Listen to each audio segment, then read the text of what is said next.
c'est pas obligé de tout boire, moi je peux... Un ancien sous-marinier devenu brasseur. Reconversion à 360 degrés pour David Prudenzano. C'est à Morlaix, en Bretagne, que cet ancien militaire fabrique des bières bio et artisanales.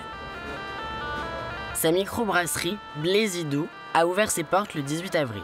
Brasser, c'est venu d'une soirée entre copains, un soir de fête. Donc il y a eu une petite question philosophique. Comment fait-on de la bière?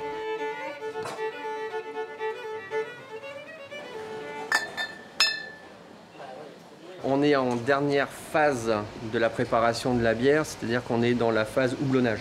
Donc là, il ne faut vraiment pas hésiter à tout le temps manipuler pour qu'elle puisse libérer tranquillement son arôme.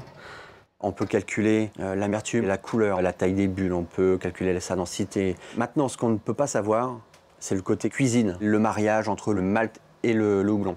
Il faudra attendre un mois et demi que la fermentation se fasse pour avoir la finalité du produit. C'est ça aussi qui est excitant. C'est pas parce qu'on sait faire de la bière, c'est pas parce qu'on sait mettre en bouteille ou autre qu'on peut créer une entreprise ou faire marcher une entreprise. Il faut être secrétaire, il faut être dans l'administratif, il faut savoir se vendre, faire le ménage, et voilà. Et ça, c'est tous les jours. Faut pas se leurrer, je fais entre 80 et 90 heures par semaine en ce moment. C'est lourd, mais on voit pas le temps passer non plus. Je suis rentré dans la marine avec un enthousiasme, une envie d'aller plus loin, de faire autre chose, autrement que les autres. C'est pour ça que j'ai fait aussi les sous-marins. C'est pas quelque chose de commun.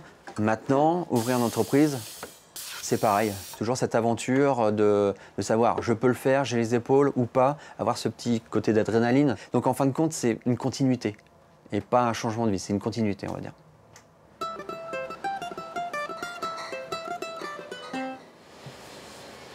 La stout.